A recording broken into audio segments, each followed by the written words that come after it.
What's going on YouTube? It is Luke Waters back again on the YouTube video, and unfortunately this is not the video I wanted to post. I had a lot of high hopes with going to the drag strip this Friday, but unfortunately everything kind of took a turn for the worse. So, let's recap. Friday morning, decided to take my car to the grocery store to pick up some groceries. We needed a few things, and it was cold. And I have not driven this thing, obviously in the fall, with the heat on yet until yesterday. That was the first time I drove this car with the heat on, and I came to a shocking discovery that I was getting some gnarly fumes into the cabin. What scared me was it smelled like fuel. So I even went ahead and took this apart and inspected it, and luckily everything was okay. The gasket was fine, everything was sealing. But I didn't realize that this was my problem the whole time. So when I got home, I actually pulled off this guy. This is the LS baffle oil cap that I made a video on. That actually turns out works extremely well at keeping your crankcase pressure low. But I went ahead and put on a normal oil cap. And I'm going to show you why I did that. So I didn't realize if you look inside here, there's supposed to be 2 tabs holding this on, and there's only one. So with this installed, it was extremely loose. Like, it's not very tight in there. You can almost pull it out. It's just not holding it very well. So in my mind, I was like, okay, I have this oil cap laying around, which happens to not be 2 notches.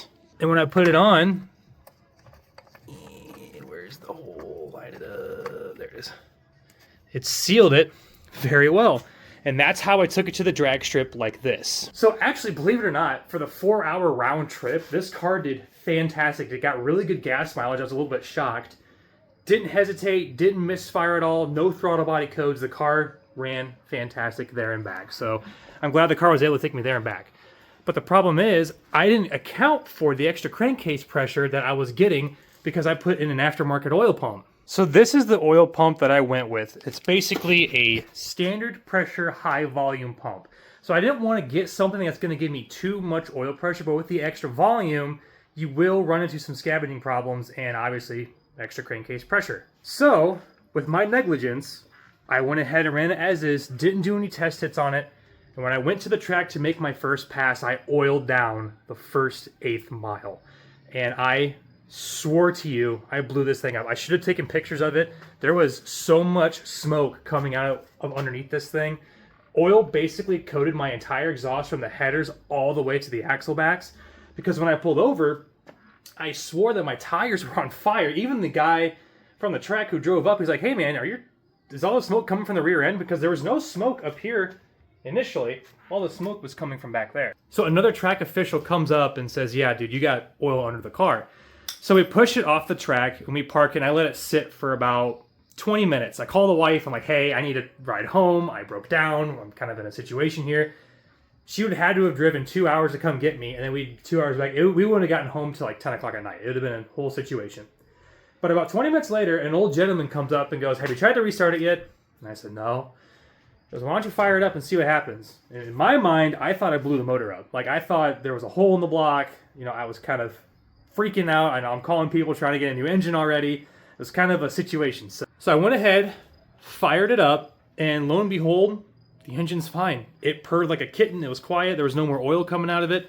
So what I think happened was, when I was wide open throttle, all the oil was sloshed towards the back of the pan, and I think it found a weak spot where it could sip through the gasket, and it just coated my whole exhaust.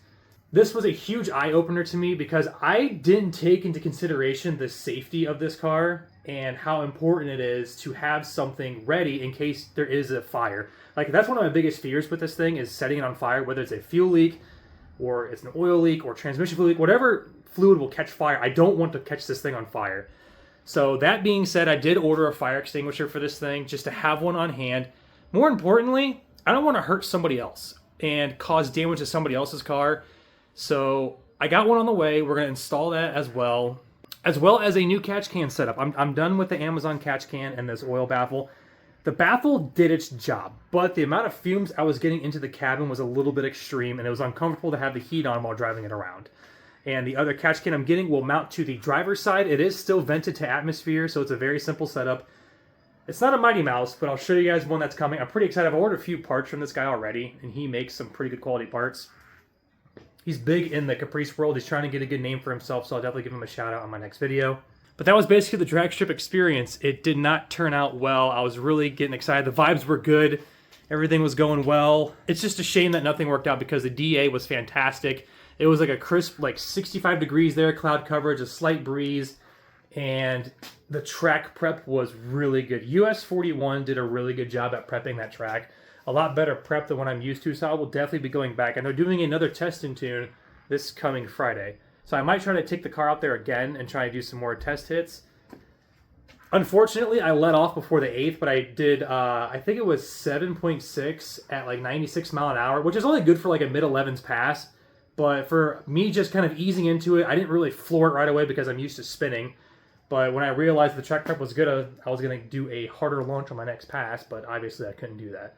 So, got a hold of the track. I let them know that I apologized for what I did. I kind of was the asshole who literally just oiled up the track and then left. But there was nothing else for me to do there. I wish I would have hung around a little bit longer and just kind of watched some drag racing at least, try to get more of an experience out of it. But after seeing that with my car, I was just ready to get it home in case something happened. And thank goodness the car got me home. And funny enough, I put the oil breather back on it, did a few test pulls. I don't have a drip of oil under the car. So everything is good. I'm shocked that I don't need a new oil pan gasket. I'm very surprised that even though I blew oil past that gasket, it's still fine. I might go under the car and just kind of make sure everything's torqued tight enough just so I don't have any future leaks of the track. Maybe because I hooked so good and it sloshed that fluid back, it just started a leak. But I tested it with the baffle back on it and I haven't had a single problem. So hopefully that's all it was. But it's just unfortunate that with my dumb negligence and failure to understand that, hey, just because you have a different oil pump, you need to accommodate for that extra crankcase pressure, and I just was lazy about it, and I just didn't care. So moving forward, I'm kind of done doing things the cheap way or the easiest way. I need to start actually putting some money in this thing. Not only is my safety on the line, but the safety of other people next to me on the street. Track doesn't matter, so definitely going to be putting some upgrades on this thing soon. Starting with that catch can, it doesn't make sense to me to be spending $800 on lifters, $500 on a camshaft, CHE trunnions, basically the whole works for the motor, but then I put a $30 catch can setup on it. That just doesn't make sense to me in my head anymore. So it's time for me to be an adult, do the right thing, and make this thing safe for not only myself, but the person in the lane next to me. This was definitely an eye-opening experience. I just can't believe this car has never punished me. The fact that I was able to drive it 2 hours, blow oil all down the track, and it still took me home. I mean, this thing's just an absolute unit. This thing's been a trooper. It's spoiled me, honestly. Like, I've done so much wrong with this car, and it just keeps going. So I'm very blessed that nobody got hurt. I didn't spin. I didn't catch on fire. I'm glad none of that happened. I washed under the car the next day, took some Dawn dish soap down there, rubbed everything down, brake parts cleaner everywhere, and then rinsed it all off. So it's all clean and ready to go. So shout out to US 41. Your staff was awesome. You guys had an incredible track prep. Looking forward to going back there again this upcoming Friday. But as always, it's been Luke Waters. Sorry this video was kind of cut short. I was hoping to have something a little more fun for you guys today, but it just didn't work out. So yeah, if you guys enjoyed the video, please stick around. I will be doing another test and tune this Friday. Hopefully we get some actual footage of this car going down the track that doesn't involve a bunch of smoke. So as always, it's been Luke Waters, and I'll see you guys in the next video.